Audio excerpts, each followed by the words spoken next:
El panel de control de la SVG es una pantalla de color táctil de 10 pulgadas y dentro de ella tenemos con pictogramas expresadas todos los datos que debemos introducir. En esta casilla de aquí introducimos el número de programa que queremos grabar o ejecutar y cuando le damos a Enter la máquina carga todos los parámetros que tengamos previamente memorizados.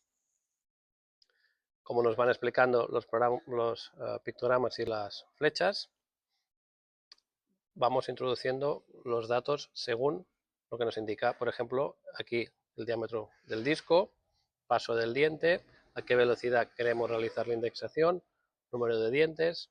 Dependientemente de esto, cuando pulsamos, nos indica qué es esta variable. Ancho del cuerpo de la sierra. Cuando queremos introducir un dato, pulsamos sobre él y confirmamos con Enter o cancelamos con el botón rojo. En esta parte superior podemos seleccionar si hacer dorso o cara del diente. Estos datos los podemos tener ya grabados y activar o una función u otra, pero teniendo siempre los datos de toda la sierra ya guardados. En el caso de la cara del diente, podemos seleccionar si entramos afilando y salimos afilando, o bien entramos afilando, apartamos la muela y salimos. Tenemos aquí también indicado el recorrido de afilado que queremos, a qué velocidad queremos ejecutar la velocidad de afilado, el ángulo de corte de la cara y la carga de afilado. En esta parte de aquí podemos seleccionar el sentido de giro de la muela hacia un lado, hacia el otro lado o con cambio de sentido de giro y a qué velocidad queremos que gire, ya que la máquina viene equipada con variador de velocidad de forma estándar.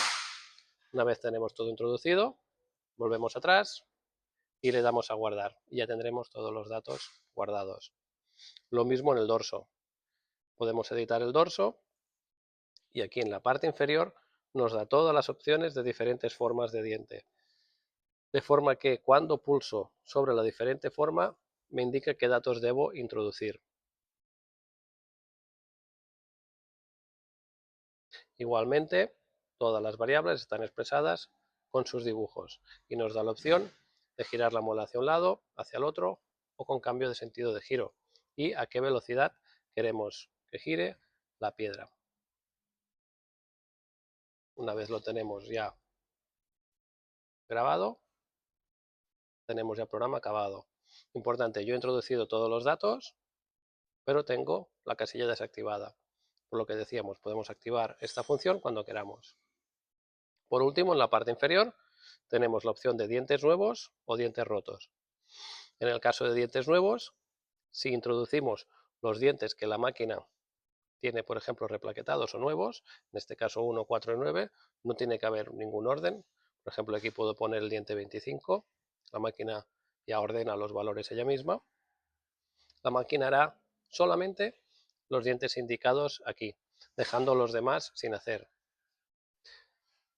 Aunque yo tenga aquí introducido estos datos, no lo tengo activado. ¿Por qué? Cuando yo lo activo, la máquina hace solamente los dientes que yo he seleccionado. Entonces, cuando ya he ejecutado esto, lo desactivo y haría el afilado de toda la sierra para dejarla igual.